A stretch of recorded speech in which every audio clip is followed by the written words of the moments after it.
Actions can have unintended consequences, and if not corrected in time, they can entirely jeopardize the preliminary objectives. This is something the Western nations need to understand before it's too late. And welcome to TFI Global, the foreign affairs and geopolitical analysis arm of the TFI Media Group. I'm your host, Atul Mishra. Let's begin. The United States and its allies are scrambling to respond to Russia's invasion of Ukraine. The US, the UK, and the European Union all announced new sanctions this week.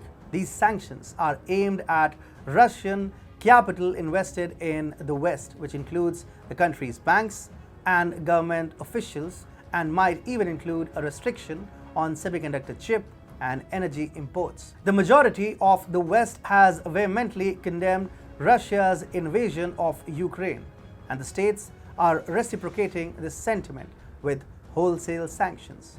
While these sanctions were intended to hurt Vladimir Putin, they are having entirely opposite reactions. The isolation has in turn made the Russian population more resolute in their support for their president. While the majority of the West condemned Russia's invasion of Ukraine, Putin can count on the backing of a sizable percentage of the populace who believes in the Kremlin's official narrative.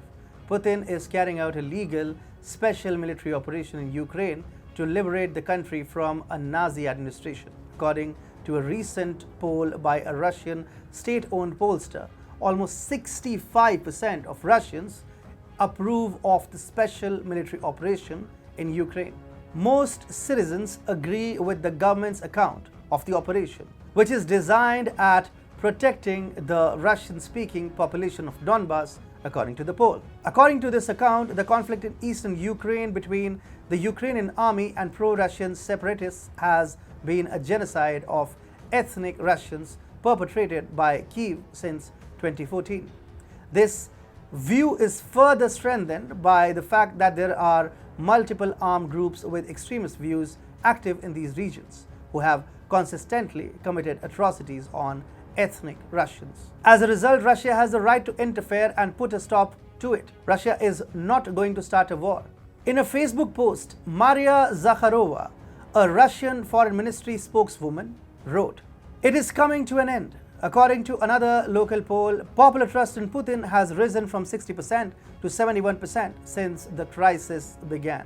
As mentioned by foreign policy analyst Clint Elrich, in Russia, the average citizen sees the conflict as a war of necessity, one forced onto Russia by NATO and Ukraine. This was confirmed by a poll conducted by the Levada Center, a non-governmental polling firm widely trusted in the West, where more than 66% of Russians blame the conflict on America, NATO, or Ukraine, while only 4% said the conflict was Russia's fault. As per Clint, the perceived cruelty of the current sanctions is making the West more of a villain in Russia.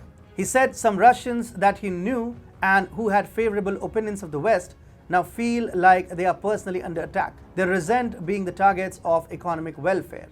In addition to this, the increasing news of social ostracization that the Russians are facing in the West is only increasing these feelings. All in all, the Russian Federation is currently becoming a living definition of the rally around the flag phenomenon. It takes place when there's a short-term surge in voter approval as the nation unites behind its leader during a crisis or emergency situation. While the Western nations may think that they will be able to create an anti-Putin wave by these stringent sanctions, the reality on the ground cannot be further from the truth.